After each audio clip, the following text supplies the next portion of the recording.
Any coach that has their center bring up the ball like a guard for 3/4 of the game is a effing moron. What are we doing here? This is malpractice on a massive level.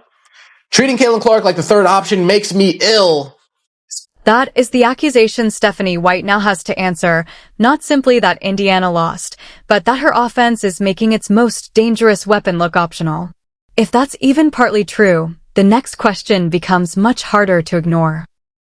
But Stephanie White, she's going through it right now. People are tired of the off ball, tired of the Caitlin Clark being a screener, tired of the Aaliyah Boston hub offense, tired of the chasing of Kelsey Mitchell's 20-point. There are several complaints here. Clark working off the ball, Boston becoming an offensive hub, Mitchell getting more scoring actions, and fewer pick and rolls. None of those ideas are bad individually. The real problem is whether all these changes are making Indiana lose its offensive identity. Clark is dangerous without the ball, Boston can create from the inside, and Mitchell deserves actions that maximize her scoring. But if the offense becomes too scattered, the Fever can lose the structure that makes them dangerous. And when the scoring slows down, that's when the pressure on White really starts to grow. But not significantly. Caitlin Clark and Kelsey Mitchell carried this team to victories. Caitlin Clark was allowed to cook up, what she averaged, 27 and 9, something like that. Kelsey Mitchell was allowed to do her thing, score the ball. That distinction is crucial. During Indiana's better stretches, Clark and Mitchell could overwhelm teams with shot creation, making other weaknesses harder to notice. But that also creates a dangerous dependency. If Clark has to produce huge numbers while Mitchell keeps scoring just to keep the offense working, the margin for error becomes tiny. One cold stretch or a strong defensive adjustment can change everything. So the bigger question isn't whether Clark should shoot more, it's whether Indiana has enough reliable offense when opponents take away the first option. If not, White has more than a shot distribution problem. She has a system problem. Get you 10 to 12 assists, somewhere between 25 and 32 points per game. Well, a lot of the problems with this Indiana Fever team come out.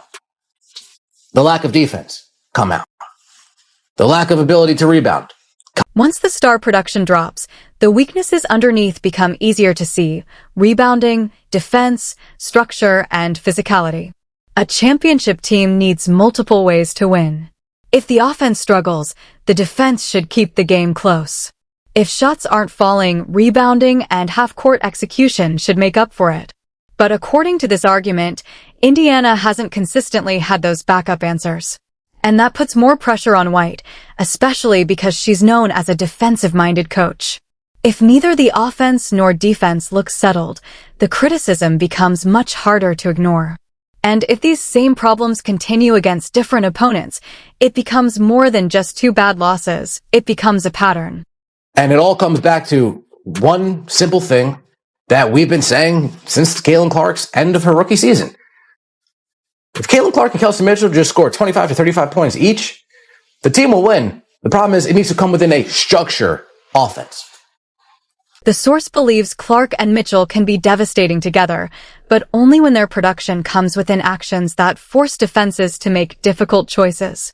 Simply giving Clark the ball isn't enough when teams can trap her, switch defenders, clog the lane, and take away her first option. That's why pick and rolls, weak side movement, and Mitchell's off-ball movement matter so much. If a defense adjusts, Indiana needs counters, not a completely different identity. If Clark gets blitzed, someone should attack the space behind the trap. If a screen is switched, punish the mismatch. Good offenses don't abandon what makes them dangerous. They make it harder for defenses to stop. Now, an argument could be, well, teams took it away. Nah, bullshit. We kind of stopped doing that.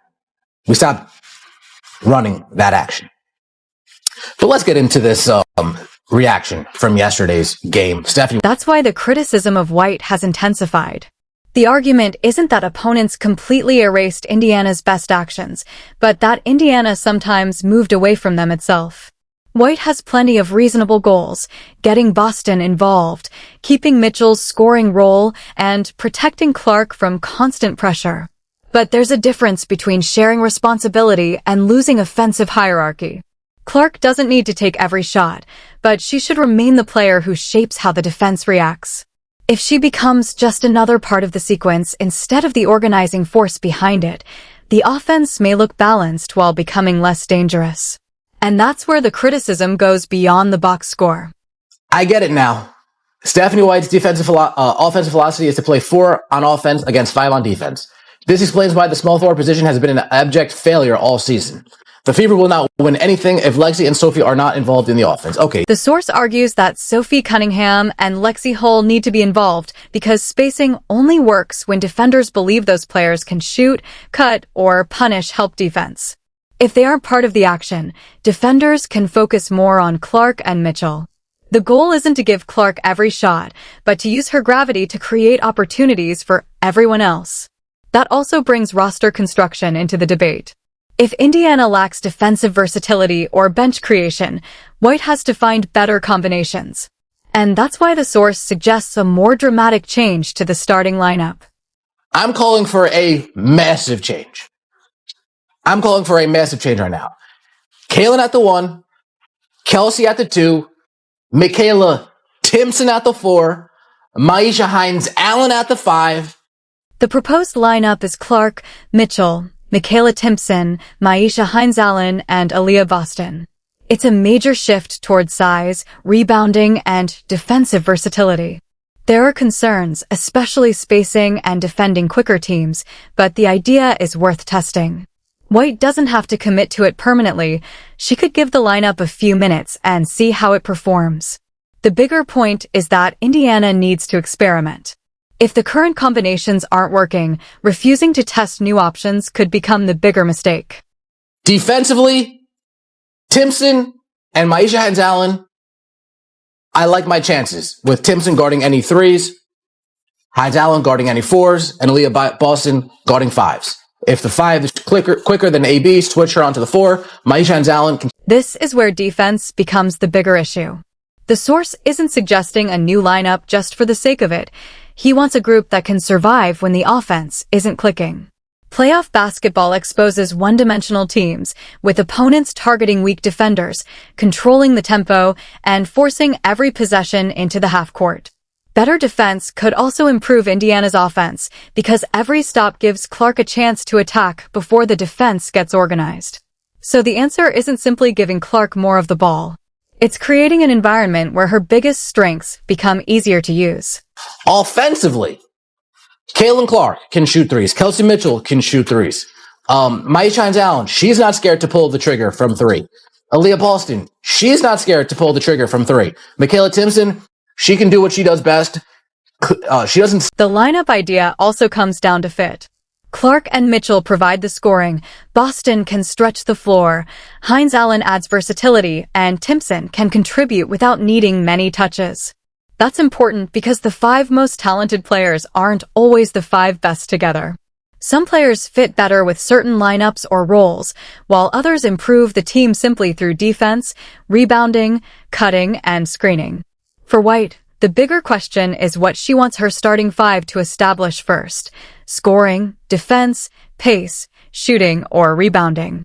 Right now, fans are frustrated because that identity still feels unclear. She gets pressured. Kelsey Mitchell can handle the ball. Maisha Hines-Allen, she can dribble the ball a little bit and make decisions with the basketball. We know Stephanie White loves the hub offense. AB can handle. So we have 3-point shooters all around CC. The source isn't saying Indiana should take the ball away from Clark. He's saying the team needs secondary playmakers who can relieve pressure without removing Clark from the center of the offense. Boston can pass, Mitchell can handle, and Hines-Allen can attack gaps.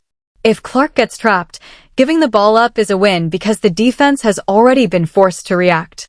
But if she gives it up and Indiana simply runs a slow, predictable set, the advantage disappears.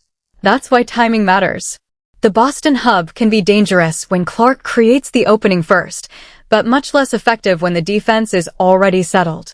Indiana needs to make every pass build on the advantage instead of allowing the defense to reset. Sooner rather than later. If you guys remember Kaylin Clark's rookie season, the last game against the Connecticut Sun, Chrissy Sides eventually said, fuck it, and took Nalissa Smith out the starting lineup and injected Temi Fagbenle. By that time, it was too little too late. The bigger concern is timing.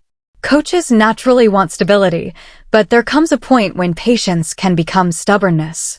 White has information fans don't have from practices and film sessions, and that deserves respect. But fans can also see repeated problems in games, stagnant possessions, easy paint attacks, second chance points, and stretches where Clark has less influence than expected. That doesn't mean every criticism is correct, but the patterns are worth examining. Now White has a chance to answer those concerns the best way possible, not with explanations, but with visible adjustments. Good for you. You took out Billings, you put in Timpson. Good for you. Good for you. You don't play Lexi more than 15 minutes. Good for you. But she still starts. Let's throw in Maisha Allen, move Timpson to the 3, and let's really try to... That is the real question. Is Indiana's current structure consistently putting its best players in the right positions to win? White deserves credit when her adjustments work, but she also has to follow the evidence.